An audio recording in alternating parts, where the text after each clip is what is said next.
اللہ لیکن اوپوزیشن اس معاملے کو بڑا طول دے رہی ہے کہ ہم اس کو بھولنے نہیں دیں گے. دیکھیں اپوزیشن تو بہت ساری باتیں کرتی ہے، لیکن یہ قدرتی آفات ہیں، جیسے زلزلے آ جاتے ہیں، آپ اس کو آپ روک سکتے ہیں. اگر سنو اسٹارم آ گئی تو آپ اس کو روک سکتے ہیں، یہ تو قدرت کا نظام ہے نا ایسا. اگر نوح کے زمانے میں بارشیں آئی تھیں تو کسی نے روک لی تھی، وہ سارا دنیا تباہ ہو گئی تھی. لیکن پھر بھی میں سمجھتی ہوں کہ 12 سے 15 گھنٹے میں معاملات کو سنبھالا گیا، دیکھا گیا. لوگوں نے وہاں کے جو لوکل لوگ تھے وہ بھی باہر نکل کے آئے اور انہوں نے، لیکن دیکھیں جو جانیں ضائع ہو گئیں اس کے لیے تو ہمیں اگر آپ کی گورنمنٹ کی بات تو واپس نہیں آئیں گی نا. اگر آپ کی گورنمنٹ کی بات کرتے ہیں تو یہ کرونا کی جو وبا آئی، پہلی لہر، دوسری لہر، تیسری لہر بھی شروع ہوگی، اس کے بعد یہ سانحہ ہو گیا. اس طرح کی ٹریجڈی میں جو یہ قدرتی موقع بن رہا ہے، آپ کی گورنمنٹ گر کے پھر اٹھ رہی ہے. دیکھیں میں آپ کو بتاؤں، جب ہماری گورنمنٹ آئی، جب ہم 2018 میں جی، تو ہماری گورنمنٹ کے بڑے مشکل حالات. جی، ہمارے پاس صرف 2 ہفتے کا ریزرو تھا، پیسے ہی نہیں تھے، اور جس ادارے کو کھولتے تھے وہی دلدل میں پھنسا ہوا تھا. ٹھیک ہے. بہت مشکل حالات تھے. یہ تو میں سمجھتی ہوں عمران خان کو ہمیں سلوٹ کرنا چاہیے کہ جس نے اپنے دوست ممالک سے پیسے لے کر آیا، اس نے آ کے اور اس نے پاکستان کو اپنے پیروں پہ کھڑا کیا. لیکن یہ بہت مشکل تھا. ابھی ہم وہاں پہ سنبھلے تھے، ہماری اکانومی بہتر ہونی شروع ہوئی تھی تو کووڈ آ گئی. ٹھیک ہے. اب کووڈ جو ہے یہ بھی قدرتی آفت تھی جی، پوری دنیا میں، پوری پاکستان نے تو نہیں بنائی تھی. یہ پاکستان کا تو، یہ تو ہم پوری دنیا کے ساتھ ایسے ہوا. پوری دنیا کی جو بڑی بڑی اکانومیز تھی وہ کرش ہو گئی، لیٹ گئی. پاکستان کی اکانومی نے اس میں ترقی کی. ہمارا GDP جو تھا وہ بڑھا اور ہماری اکانومی بہتر ہوئی. ہم نے کووڈ کو بڑی ٹیکنیکل طریقے سے اس کو ہم نے سنبھالا دیا.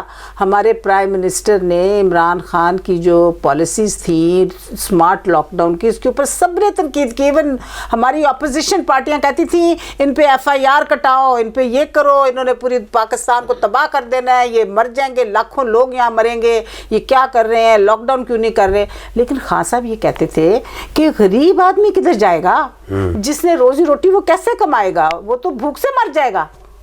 ٹھیک ہے. اور انہوں نے اسمارٹ لاک ڈاؤن کیا اور ان علاقوں میں اسمارٹ لاک ڈاؤن کیا جہاں پر کرونا زیادہ تھا. جہاں پر نہیں تھا ان کو اجازت دی کہ وہ اپنا جو ہے کاروبار اس کو کریں، اور اس سے ہمیں بڑا فائدہ ہوا. اور پوری دنیا انٹرنیشنلی ہماری اس پالیسی کو سراہتی ہے، اور پاکستان کو انہوں نے کہا ہے کہ پوری دنیا میں بیسٹ ہماری پالیسی تھی اور بیسٹ ہمارے جو اعداد و شمار ہیں جو اس میں کووڈ میں ہم نے جو یہ سب سے بہترین ہماری کارکردگی تھی. اچھا، مسیحی کمیونٹی کی اگر بات کرتے ہیں تو اس گورنمنٹ نے 2-3 ایک مسیحی قوم کو تحفے بھی دے دیے. ایڈون کالج واپس دے دیا گیا اور یہاں پر یوحنا آباد میں دارالحکمت واپس کر دیا گیا. یہ بڑی خوشائن بات ہے، اس کے اوپر کیا کہیں گے آپ؟ دیکھیے ایڈورڈس کالج تو جب 2013 سے اس کا معاملات چل رہے تھے ایڈورڈس کالج کے، میں بہت کلوزلی اس کے ساتھ کنیکٹڈ تھی اس وقت. اور 2014 میں خان صاحب نے ہمارے ساتھ ایک کمٹمنٹ کی تھی کہ میں اس کو، یہ تب بھی یہ گورنمنٹ کی تحویل میں تھا اور ہم چاہتے تھے کہ یہ چرچ کا ادارہ ہے اور چرچ کو واپس ملنا چاہیے. تو خان صاحب نے ہمارے ساتھ کمٹمنٹ کی کہ جو FC کالج کا پیٹرن ہے اسی پیٹرن پہ ہم آپ کو یہ واپس کریں گے، اور انہوں نے کیا. ٹھیک ہے. اس وقت کھٹک صاحب ہمارے تھے، چیف منسٹر تھے. انہوں نے بشپ صاحب کو بلا کے انہوں نے ان کو کہا کہ یہ آپ کا ادارہ ہے، آپ اس کو سنبھالیں، اور کام ٹھیک چلتا رہا. 2018 میں پھر کچھ گڑبڑیشن ہو گئی. ٹھیک ہے. اور اس وقت جہاں پہ جو گورنر ہوتا ہے KP میں، وہ تقریباً 45-48 سال سے بورڈ کا چیئرمین ہوتا ہے، ایک فگر ہیڈ ہے وہ. اچھا فگر ہیڈ ہے، وہ فیصلے نہیں کرتے، وہ صرف فگر ہیڈ ہے، اس کے ساتھ ایک ایگزیکٹو ہوتی ہے، منسلک ہوتے ہیں تھوڑے ہاں، وہ پھر کچھ ان کی مس انڈرسٹینڈنگس ہو گئی، کوئی معاملات گڑبڑ ہو گئے، کیسز ہوئے، یہ ہوا بہت، پھر سپریم کورٹ میں گئے، اور پھر اس وقت بھی خان صاحب نے ہم سے یہ کمٹمنٹ کی کہ میں اس کو آپ کو واپس کروں گا، یہ آپ ہی کا ادارہ ہے، آپ ہی اس کو چلائیں گے، ٹھیک ہے، اور میں ان کی یاد دہانی ان کی کراتی رہی، جب بھی وہ مجھے ملتے تھے میں انہیں کہتی تھی، وہ ہمیشہ بڑے غور سے میری بات بھی سنتے تھے اور مجھے یقین دلاتے تھے کہ آپ فکر نہ کریں، یہ آپ ہی کا ادارہ ہے، ہم اس کو سارٹ آؤٹ کرتے ہیں۔ تو خداوند کا شکر ہے کہ یہ مسئلہ حل ہوا۔ پچھلے 2 ہفتے پہلے ان کی میٹنگ ہوئی، اس میں کیسے کہتے ہیں، جو چرچ نے نام دیے، چرچ کے سارے نام تھے، ٹھیک ہے، جو ڈائسس نے نام دیے 5 نام، ان میں سے ہی ایک شخص کو جس کا نام ڈاکٹر شارون ہنوک ہے، اس کو ہی پرنسپل تعینات کیا گیا، اور دوسرا جو ایگزیکٹو تھی اس کو بحال کر دیا گیا، ٹھیک ہے، اور بشپ جو ہے اس کا سربراہ ہو گیا، اور وہ جو اب جتنے بھی ایڈمنسٹریٹو فیصلے ہوں گے وہ یہ ایگزیکٹو کرے گی، جو گورنرز بورڈ آف گورنرز ہے وہ صرف اس کو کنڈون کرے گی، اس کو اوکے کرے گی۔ لیکن وہاں پر جو کرسچن بچوں کی تعداد تھی ایجوکیشن کی وہ بڑی کم تھی بنسبت مسلم بچوں کی، کیونکہ ہزارہ کرسچن بچوں کا، یہ آپ کو کس نے بتایا؟ یہ ریشو بتا رہی ہے۔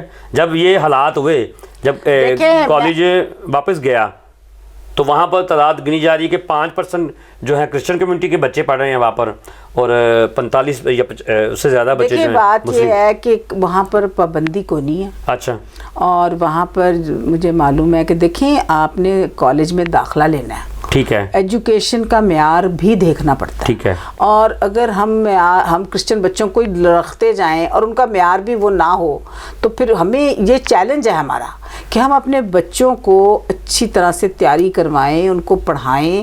میں نہیں کہتی ہوں کہ نہیں ان کو ہونا چاہیے، ان کو ہونا چاہیے، لیکن کالج کا معیار نمبر نہیں نا ان کے آتے۔ دیکھیں اب میٹرک کے بعد آپ کے نمبر اچھے آنے چاہیں گے تو آپ کو داخلہ ملے گا نا، ٹھیک ہے، اگر آپ کے نمبر ہی نہیں آئے۔ اب مجھے یہاں پر یہ بھی بات کر دوں میں کہ جیسے نرسنگ ہے، ٹھیک ہے، نرسنگ میں ایک زمانہ تھا کہ تمام کرسچن لڑکیاں جو ہیں ان کو نرسنگ میں داخلہ مل جاتا تھا، کیونکہ کمپٹیشن نہیں تھا، میرٹ کو نہیں تھا۔ اب نہیں ملتا، اب 1000 اور 1100 کی جن کو نمبر ملتے ہیں وہ بچیاں آ رہی ہیں۔ تکلیف تو بہت ہوتی ہے، ہمیں بھی ہوتی ہے، لیکن ہمارے پاس اب ایک چیلنج ہے کہ ہم نے اپنی بچیوں کو محنت کروانی ہے، ان کے نمبر اچھے آنے چاہیے، ہم نے کمپٹیشن میں جانا ہے، ہم نے اپنا معیار جو ہے نا اس کو کم نہیں کرنا۔ اگر ہمارا ملکی معیار کم ہوگا تو پھر ہماری ملکی سطح پر ہماری جو ہے نا دوسرے ملکوں میں ہمیں کوئی لوگ لیں گے نہیں، ہمارے ڈاکٹرز کو نہیں لیں گے۔ آپ کو پتہ ہے پچھلی دفعہ ہمارے کتنے ڈاکٹرز واپس بھیج دیے، کیونکہ ہمارے ڈاکٹرز جو تھے وہ میرٹ پہ اترتے نہیں تھے باہر جب جاتے تھے، تو پھر بہت نقصان ہوتا تھا۔ اب بہت سختی انہوں نے کر دی ہے نرسز کے لیے بھی، ڈاکٹرز کے لیے بھی، اور یہ جو پروفیشنل کالجز ہیں اور کالجز، اس میں ہمارے بچوں کو محنت کرنے کی ضرورت ہے۔ تعلیم بہت ضروری ہے، بہت ضروری ہے، لیکن ہم نے یہ کوشش کرنی ہے کہ ہم نے اپنے بچوں کو، صرف یہ میرٹ نہیں ہے کہ آپ کرسچن ہیں، ٹھیک ہے، اب وہ 5% کوٹا بھی ہم نے کر دیا، دیکھیں نا وہ جاب کوٹا، لیکن 2% کالجز کا بھی کوٹا منظور ہو گیا، فیڈرل میں بھی ہو گیا، پنجاب میں بھی ہو گیا، فیڈرل میں بھی ہم نے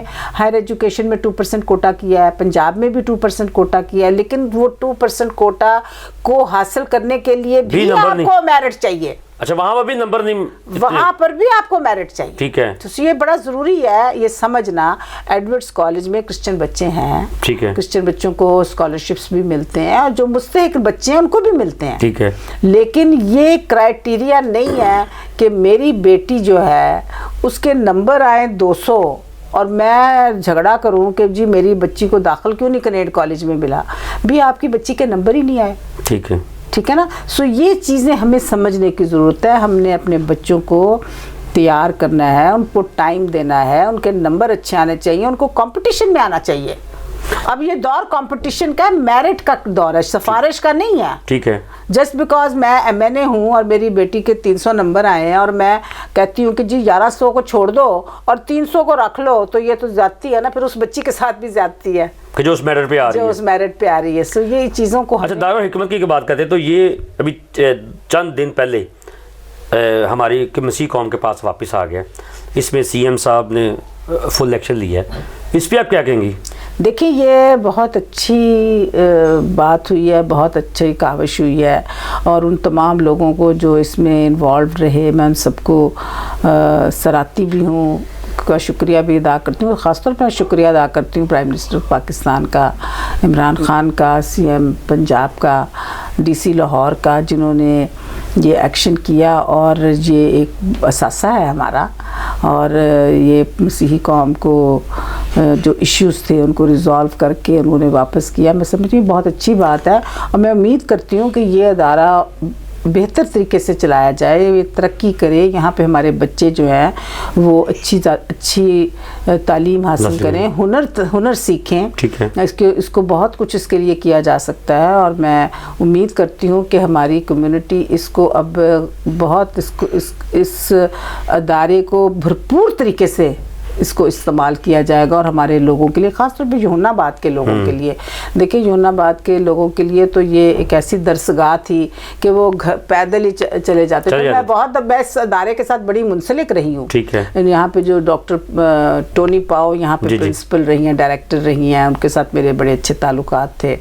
میں ہالینڈ میں ان کے پاس رہی. اسی طرح سے ڈاکٹر پیٹر بون کے ساتھ میرے بڑے اچھے تعلقات تھے, بڑے بزرگ ہو گئے ہیں. اسی طرح سے مسز نیلم بھی اس ادارے کی پرنسپل رہی, اور ہمارا یہاں پر تو بچوں کو بڑا فیسیلیٹیٹ کیا جاتا ہے, کھانا پینا سارا کچھ معاملات دیکھے جاتے تھے. بڑا زبردست یہ انسٹیٹیوشن تھا, اور بڑی خوبصورت, یہ بھی بہت خوبصورت بلڈنگ تھی. اس کو دیکھ کے تکلیف ہوتی ہے کہ اس کو توڑ پھوڑ کا شکار ہے کچھ جگہ. لیکن اس جگہ کے اوپر جو قبضہ کیا گیا تھا, سنا کہ آپ کی موجودہ گورنمنٹ کے منسٹر سے ان کے ریلیٹیو تھے, یہ خبریں بڑی گرم تھیں میڈیا کے اندر. دیکھیں وہ وہاں پر جو تھے میرا خیال امپلائی تھے اس ادارے کے, مجھے نہیں معلوم کہ منسٹر صاحب کا اس میں کتنی انوالومنٹ ہے, لیکن یہ سوال تو آپ میرا خیال ہے بہتر آپ انہیں سے پوچھیں. لیکن ہاں رشتہ داری تو ہے, ہم آپس میں سارے رشتہ دار ہیں ایک دوسرے کے. کرسچن کمیونٹی میں کہیں نہ کہیں سے ڈاکخانہ مل ہی جاتا ہے, لیکن میرا نہیں خیال کہ وہ اس کی پشت پناہی کر رہے تھے یا اس کو سپورٹ کر رہے تھے, ایسا نہیں ہو سکتا. یوحنا آباد کی اگر بات کرتے ہیں تو جو ابھی حالیہ میں اوپننگ بھی کی گئی, سڑک بنائی گئی پوری یوحنا آباد کی, مٹیریل بڑا نکاسیات کا معاملہ, مٹیریل سستا, اور یہ کیا معاملات ہیں. میں نے پچھلے دن پروگرام بھی کیا, لوگ وہاں پر ٹیکنیکلی سوال کر رہے ہیں کہ یہاں پر مٹیریل لگا ہی نہیں. دیکھیں یہ بھی سوال آپ منسٹر صاحب سے کریں, کیونکہ یہ جو یوحنا آباد کا جو سارا پروگرام تھا جو ان کے سپرد تھا. اگر آپ میں نے ڈیولپمنٹ اسکیمیں دی ہیں جہاں پر ہم نے کام کیا ہے, اس کا کوئی سوال کریں تو میں اس کا جواب نہیں. آپ اگر سی ایچ میں ٹف ٹائل لگوائی ہے, ہم نے بہار کالونی میں آپ نے دیکھا کہ وہ جو آر بلاک کی پلی سے لے کر Q block L D A quarters تک نالے کے ساتھ ساتھ جو سڑک ہے وہ ساری سڑک, پھر ایس بلاک میں لے کر پھر وہ جو ناصرت روڈ ہے وہ ہم نے بنائے, میرے وزیر اعظم کے فنڈ سے بنی. پھر اب ہمارا وہاں پر 1 کروڑ اور لگ رہا ہے جو اندر گلیوں میں لگ رہا ہے, تقریباً 4-5 گلیوں میں ہم وہ فنڈ لگا رہے ہیں. وجہ یہ ہے کہ اگر آپ جہاں کہیں اپنا فنڈ لگاتی ہیں تو کیا آپ کی جو ٹیم ہے جو آگے کام کر رہی ہے وہ ٹیکنیکلی اس معاملات کو دیکھ رہی ہوتی ہے؟ دیکھیں وہاں کے لوگ بڑے ویجیلنٹ ہوتے ہیں, وہ دیکھتے ہیں, اور ٹیم کو بھی دیکھنا چاہیے. جیسے اگر میں آصف ٹاؤن میں ہم نے کام کروایا, وہاں کے جو آصف ٹاؤن کے ہماری لوگ ہیں, ٹیم ہے, وہ اس کو دیکھتی ہے کہ کیا مٹیریل لگا رہے ہیں. لیکن یہاں پر میں رولا ڈال دیتے ہیں. ابھی آپ کو پتہ یہ بہار کالونی میں جو میں لگا رہی ہوں, وہاں پر میں ابھی اس دن وزٹ کر کے آئی ہوں تھوڑے دن پہلے, تو مجھے ان لوگوں نے بتایا کہ میڈم یہ جو سیوریج ڈال رہے ہیں یہ ٹھیک نہیں ڈال, آپ ان کو بتائیں کہ اس کو اتنے انچ پہ ڈالنا چاہیے, اتنے انچ پہ ڈال رہے. میں تو ٹیکنیکل نہیں ہوں, لیکن وہاں پہ وہ لوگوں کو آج کل بڑی اویئرنیس ہے. یہاں پر میں پروگرام کرنے گیا تو وہاں پر لوگوں نے ٹیکنیکلی کوسچن کیے, لوگوں کو بڑی اویئرنیس. تو اس کا مطلب ہے کہ جو وہاں پر ایک بندہ آپ کی پارٹی کی طرف سے تھا وہ کام کروا رہا تھا, کیا اس نے مجھے نہیں پتا کون کروا رہا تھا، یہ آپ اعجاز صاحب سے پوچھیں، منسٹر صاحب سے، ان کو پتا ہوگا. اچھا پروجیکٹس کی بات کرتے ہیں تو آپ زیادہ تر رولنگ ایریا میں بہت زیادہ کام کر رہی ہیں، یہ ویژن کیا ہے آپ کا؟ دیکھیں میں سمجھتی ہوں کہ جو ہے نا رورل ایریاز، لاہور میں تو بہت کام ہوتا ہے، اور جو بھی ہمارے جیتے ہوئے ایم این ایز ہیں ان کے پاس فنڈز بھی ہوتے ہیں، اور سارا رجحان جو ہے نا وہ شہروں کی طرف ہوتا ہے، بڑے بڑے شہروں کی طرف ہوتا ہے، جو آبادیاں، جو شہری آبادیاں ان کی طرف ہوتا ہے. میں سمجھتی ہوں جب میں 2014-15 میں الیکشن ہوا، ضمنی الیکشن ہوا NA 136 میں، تو میں نے وہاں پر کیمپین کی، اور اس وقت بھی خالد محمود گجر جو ہیں ہمارے پارٹی کے، ان کو ٹکٹ ملی تھی، تو میں نے وہاں بڑا بھرپور کام کیا، اور میں نے دیکھا کہ وہاں پر لوگوں کے بیچاروں کی نالیاں کھلی ہیں، نالے چل رہے ہیں، سڑکیں بنی نہیں ہوئیں، اور بڑا برا حال تھا. ایک تو جگہ میں نے کمٹمنٹ بھی کر لی، میں نے کبھی ابھی تو ہمارے پاس فنڈز کوئی نہیں ہے، ابھی ہم اپوزیشن میں ہیں، جب کبھی ہمارے پاس کوئی فنڈز آئے تو پھر ہم ضرور آپ کا جو معاملات کو دیکھیں گے. اور وہاں پر دوسرا جو خاص وجہ تھی ان رورل ایریاز میں جانے کی، یہ میرا آبائی علاقہ ہے. میرے والد بزرگ بشپ JS قادر بخش نے اس علاقے میں بڑی خدمت کی، بلکہ رائیونڈ ڈائسس کو بنانے میں انہوں نے بڑا کلیدی کردار ادا کیا، اور ڈائسس آف رائیونڈ کے پہلے بشپ تھے. ٹھیک ہے. اور یہ مانگا منڈی اور باٹھ اور جنجاتا اور سندر اور رائیونڈ، ان علاقوں میں ان کا بڑا کام تھا، بڑی خدمت تھی ان کی، بہت خدمت تھی. اور اس کے بعد میرے 2 بھائی بھی وہاں پڑھے رائیونڈ میں، میرے والد وہاں پڑھاتے بھی رہے، اس سے پہلے بہت 50s میں میرے ابا جی نے رائیونڈ اسکول میں ٹیچنگ بھی کی، میری مدر بھی وہاں پہ ٹیچر تھی. پھر اس کے بعد پاسبانی خدمت میں آنے کے بعد بھی انہوں نے 60s 70s میں اس علاقے میں بڑا کام کیا. پھر میرے بردر ان لا بشپ بن گئے، بشپ عزرایہ، انہوں نے یہاں بڑی خدمت کی اس ایریا میں. سو یہ علاقہ ہمارے بڑے قریب رہے ہیں یہاں کے لوگ. ایک تو یہ وجہ تھی. دوسرا اس علاقے میں یہ نواز شریف کا حلقہ تھا، رات تھے نا، ٹھیک ہے، وہ وہاں پہ لگائے اس نے، اور وہاں کی سڑکیں اس نے بنائی محلوں کی، لیکن غریب لوگوں کی طرف نہیں دیکھا. ٹھیک ہے. آپ کماس میں چلے جائیں، آپ مانک میں چلے جائیں، آپ باٹھ میں چلے جائیں، آپ سندر جائیں، آپ چونگ چلے جائیں، مانگا میں چلے، ان علاقوں میں میں نے اپنے فنڈز جو ہیں وہ. اب پارٹی کے جو آپ کے جو بندے ہیں خالد گجر صاحب، ان کی اگر بات کریں تو آپ کے اوپر یہ بھی الزام لگا تھا کہ آپ نے پورا فنڈ ان کو دے دیا. دیکھیں ان کو تھوڑی دیا، ٹھیک ہے، ہم نے تو علاقے کو دیا ہے. وہ تو ہی happens to be the candidate of that area. Fund ہم کسی کے ہاتھ میں نہیں دیتے، فنڈ میں تو ہم اسکیمیں دیتے ہیں. دیکھیں یہ صرف ایک غلط پروپیگنڈا تھا. ہم نے اسکیمیں دی تھی، اسکیمیں ہم نے جمع کرائی تھی PW میں، اور انہوں نے پھر وہ فنڈ بھی انہوں نے لگایا. خالد گجر کے ہاتھ میں تو ایک پیسہ بھی نہیں ہم نے دیا، نہ ہم دے سکتے ہیں، نہ ہمارا یہ طریقہ کار ہے. طریقہ کار یہ ہوتا ہے کہ آپ اسکیمیں دیتے ہیں، جہاں آپ سمجھتے ہیں کہ کام ہونا چاہیے وہاں کی اسکیمیں دے کے آپ وہ ڈپارٹمنٹ میں دے دیتے ہیں. ڈپارٹمنٹ اس کا سروے کرتا ہے، دیکھتا ہے کہ واقعی یہ علاقے میں جب کام ہونے والا ہے، پھر وہ ریلیز ہوتا ہے، اس کا ٹینڈر ہوتا ہے. وہاں پہ سارے یہ جو ہیں جاتے ہیں، اپنا بولی بولتے ہیں اور اپنا ٹینڈر میرٹ پہ لے لیتے ہیں. ہم نے تو میرٹ پہ دیا. مجھے تو آج تک یہ بھی نہیں پتا کہ وہاں پہ ٹھیکیدار کون تھا. ٹھیک ہے. تو بات یہ ہے کہ یہ جو کہنا کہ جی خالد گجر کو میں نے فنڈز دے دیے، خالد گجر کو تو ہم نے کوئی فنڈ نہیں دیا. ہم نے تو یہ تو عوام کا پیسہ تھا، عوام کو دیا. وہ اس علاقے کا کیونکہ کینڈیڈیٹ ہے تو ظاہر ہے اس کو یہ ایج ہے کہ مجھے یہاں سے ووٹ ملیں گے، تو وہ اس کا انٹرسٹ یہ تھا. آخری کوشچن کروں گا میں، مہنگائی کیوں نہیں کنٹرول میں آ رہی؟ اب مہنگائی کی آپ نے بات کی. دیکھیں میں نے آپ کو بتایا کہ پاکستان میں پیسہ کوئی نہیں تھا. ٹھیک ہے. جب ہم پیسہ ہم نے IMF کے پاس ہم نہیں جانا چاہتے تھے. جی بالکل. ہمیں یہ خان صاحب بالکل اس چیز کے بہت خلاف تھے، بلکہ انہوں نے کئی دفعہ یہ کہا بھی تھا، لیکن حالات ایسے تھے کہ ہمیں جانا پڑا. اور ہم کوئی پہلی دفعہ نہیں گئے.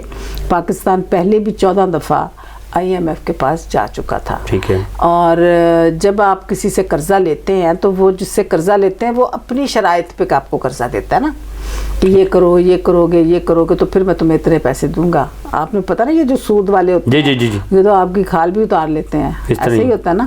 تو اب یہ ہے کہ جب اب پھر آپ کے پاس ریزروز نہیں تھے, جب ریزروز اس کا مطلب ہے آپ کے پاس ڈالر نہیں تھا. اب سیدھی سی بات ہے کہ آپ کی جو ایکسپورٹس ہیں وہ بڑھ نہیں رہی, باہر سے آپ مال لے رہے ہیں, امپورٹ آپ کر رہے ہیں. آپ کھانے پینے کی چیزیں بھی امپورٹ کر رہے ہیں, مشینری بھی کر رہے ہیں, آپ گیس بھی لے رہے ہیں, آپ ہر چیز تو امپورٹ کر رہے ہیں. جب آپ کی امپورٹس بڑھتی ہیں داموں آپ کو ملتی نا. پھر کووڈ ایک بہت بڑی وجہ تھی. کووڈ کی وجہ سے پوری دنیا میں جو اکانومی کی چکی تھی وہ بیٹھ گئی, لیٹ گئی. ٹھیک ہے. اور کیونکہ جو آپ کی کموڈیٹیز تھیں وہ بننا بند ہو گئیں, کارخانے بند ہو گئے, بہت سی چیزیں کلوز ہو گئیں, جس کی وجہ سے مہنگائی اوپر آ گئی. یہ کوئی جسٹیفیکیشن تو نہیں ہے لیکن پوری دنیا میں مہنگائی آئی ہے. ٹھیک ہے. پاکستان میں سب سے کم ہے لیکن کیونکہ ہمارے روپے میں وہ طاقت نہیں ہے اس لیے ہمیں زیادہ محسوس ہوتی ہے. لیکن اس میں ہماری حکومت کا کوئی قصور نہیں ہے. ٹھیک ہے. قصور پچھلی حکومتوں کا ہے جنہوں نے قرضے لیے. یہ تو ہر گورنمنٹ کہتی ہے. دیکھیں جی, انہوں نے مہنگے قرضے لیے اور ان کے وہ ہم ادا کر رہے ہیں. لونز انہوں نے لیے جو ہم ادا کر رہے ہیں. ٹیکسز لوگ دینا نہیں مانگتے. ٹیکس ابھی ہمارا کل اس کے اوپر منی بجٹ تھا تو بڑا اپوزیشن نے شروع دھونا کیا کہ جی آپ ٹیکس لگے. دیکھیں جی حکومت کیسے چلے گی اگر آپ ٹیکس نہیں لگائیں گے. ٹھیک ہے. حکومت کے پاس تو پیسے اس لیے تو ہم کہتے ہیں یہ ٹیکسز کے پیسے, یہ لوگوں کے پیسے ہیں لیکن لوگ دینا نہیں مانگتے. اب دنیا میں دیکھیں کہ جو اکانومیز ترقی کرتی ہیں, جو آگے بڑھتی ہیں, جو اپنے لوگوں کو, رہائشیوں کو, اپنی سٹیزنز کو بہت ساری سہولیات دیتے ہیں, وہ ٹیکس بہت لیتے ہیں. امریکہ میں آلموسٹ 50% لوگ ٹیکس دے دیتے ہیں. ٹھیک ہے. اور لیکن پھر ان کو سہولیات بھی ہیں, میڈیکل میں ہیں, ان کو اسکولوں میں ہیں, ان کو ہر جگہ ضرورت زندگی جتنی بھی سامان ملتا ہے ان کو وہ اس میں فائدہ ہوتا ہے. اب ہمارے لوگ دینا تو کچھ نہیں مانگتے, لینا مانگتے, کہتے ہیں لو. ہمیں اپنی حکومت کو اسٹرانگ تب بنے گی, ہماری حکومت فائنینشلی تب وائبل ہوگی جب ہم حکومت کو, کہتے ہیں نا وہ بائبل میں بھی لکھا ہے جو کیسر کا ہے وہ کیسر کو دو. کیسر کون ہے؟ حکومت ہے. سو ہم نے حکومت کو اس کا حصہ دینا ہے. اگر حکومت کو ہم حصہ نہیں دیں گے تو پھر حکومت کیسے کام کرے گی؟ مجھے آپ یہ سمجھا دیں. وہ ٹیکس ہی تھا جو ہم کیسر کو, بائبل میں لکھا ہے جو کیسر کا ہے وہ کیسر کو دو.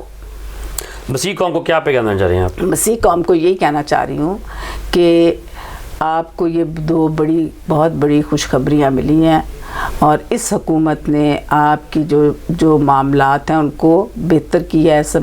بہت جتنے بھی الجھے ہوئے معاملات تھے وہ اسی حکومت میں ریزالو ہوئے ہیں. آپ دیکھ لیں یونا بات کا ایشو دیکھ لیں, 9 سال سے وہ مسئلہ حل نہیں ہو رہا تھا. ہماری حکومت میں آسیہ بی بی کا ایشو تھا, 9 سال سے وہ بیچاری جیلوں کے چکر کاٹ رہی تھی, اس کا ایشو بھی ہماری حکومت میں حل ہوا. اسی طرح اور یہ باتیں ایسے نہیں ہو گئیں. کچھ لوگ ہمیں کہتے ہیں جی آپ نے کیا کیا. دیکھیں یوحنا بات کے لیے میں اس وقت اپوزیشن میں تھی, میں ہر فورم پہ ان کی بات کرتی تھی. ہر سال میں 2-3 دفعہ ان کو جیل مل کے آتی تھی. ان کی بات میں اپنی لیڈرشپ سے کرتی تھی, پرائم منسٹر سے ہمیشہ کرتی تھی اور میں انہیں بتاتی تھی کہ یہ لوگ معصوم ہیں, ان کا قصور نہیں ہے. اسی طرح سے آسیہ بی بی کے لیے ہم نے آواز اٹھائی.